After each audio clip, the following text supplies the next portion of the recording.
cyber world. I am the mysterious hacker profiled. Codes are my weapons. Exploring the unknown cyber realm. أهلا بيكم. النهاردة هنشرح مع بعض إزاي نشغل موديل دردشة ذكي من هاجنج فيس خطوة بخطوة باستخدام كود بسيط بلغة البايثون. هنشوف دلوقتي مع بعض.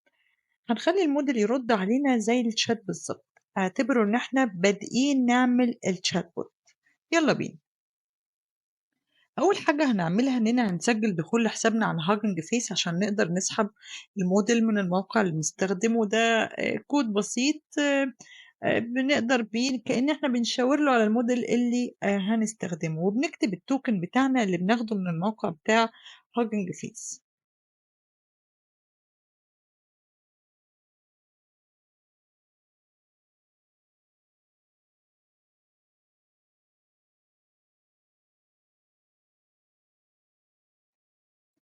بعد كده بنحتاج إن إحنا نحضر التوكنايزر ده، وده الجزء المسؤول عن تقطيع الكلام عشان الموديل يفهمه.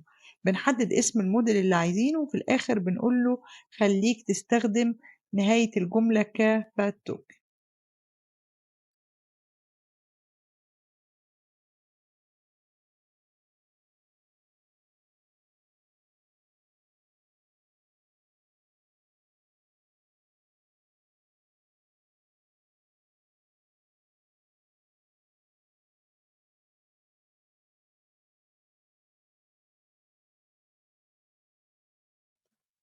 هنا بنعرف دالة اسمها ريسبونس، بتاخد بايب، وده بيكون البايب لاين اللي جهزناه من هاجنج فيس أو أي مكتبة تانية، وده اللي بيشغل الموديل.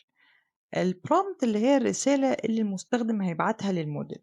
نيجي بقى على نقطة مهمة اللي هي التمبريتشر، ودي بتتحكم في عشوائية الرد في النموذج. يعني ايه؟ يعني لو كانت زيرو الموديل بيكون دقيق او محدد، ولو كانت اكبر مثلا زي 7 من 10 الموديل بيكون متنوع اكتر او مبدع اكتر. هنيجي هنا على الجزء بتاع مسج يساوي رول او يوزر. هنا بنبني الرسالة اللي هنوديها للموديل. الموديل محتاج يعرف إن اللي بيكلمه هو اليوزر، فبنحدد الدور اللي هو الرول اللي بنأساين الرول ده، بنكتب عليه إن هو اليوزر، والمحتوى الكونتنت هو الرسالة نفسها.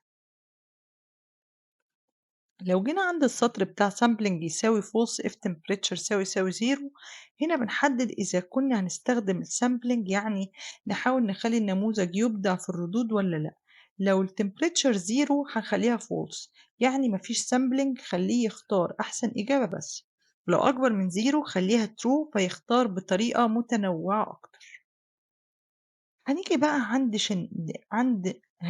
عند generation error، وهنا بنجهز إعدادات التوليد. يعني إيه؟ يعني بنقول له مثلا إن الأكبر عدد من التوكنز أو الماكسيمم نيو توكنز اللي أنت هتتكلم بيها، أقصى عدد ليها من الكلمات أو الرموز، وده كان فكرة أو معنى التوكن اللي احنا اتكلمنا عليه قبل كده، هو العدد الفلاني. ممكن حضرتك تخليها 3000 5000 2000 ألف حسب عدد التوكنز اللي عندنا.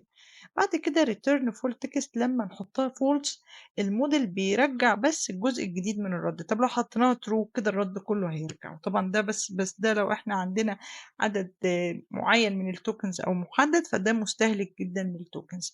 هنا بقى التمبريتشر زي ما شرحنا فوق، موضوع الزيرو او لما تكون اكبر من زيرو. هنا بقى النقطة بتاعة دو سامبل اللي بتحكم اذا كنا هنعمل سامبلينج ولا لا. نيجي على الجزء بتاع الاوتبوت يساوي بايب مسج وجنريشن ارج.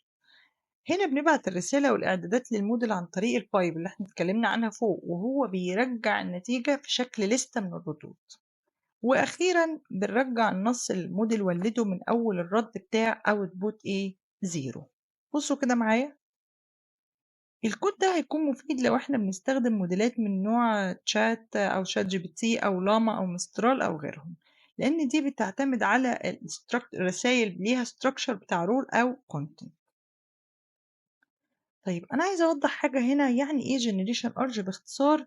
دي بالعربي اسمها وسيطات التوليد، يعني الإعدادات اللي بنبعتها للموديل عشان يحدد إزاي يرد على الرسالة اللي بعتها له. لو قلنا إنك بتكلم مساعد ذكي في prompt، فالسؤال بتاعك لو إحنا جمّعنا ده في الgeneration arch بدل ما نفضل ننادي عليهم كل مرّة أو نذكر له التفاصيل اللي إحنا محتاجينه يمشي عليها أو القواعد دي كل مرّة، فبنحطها في حاجة اسمها generation arch اعتبره قاموس، وبنستدعيها بعد كده وبنقول له بقى أنت لمّا تستدعيها كإنّك كتبتها، ده تسهيلًا علينا بدل ما نقعد كل شوية نكتبها. طيب هنلاقي بقى هنا في 2 asterisk كده، طب دي معناها إيه؟ معناها فُك القاموس ده كإنّك بتكتب كل عنصر فيه كوسيط من أول وجديد، وهكذا.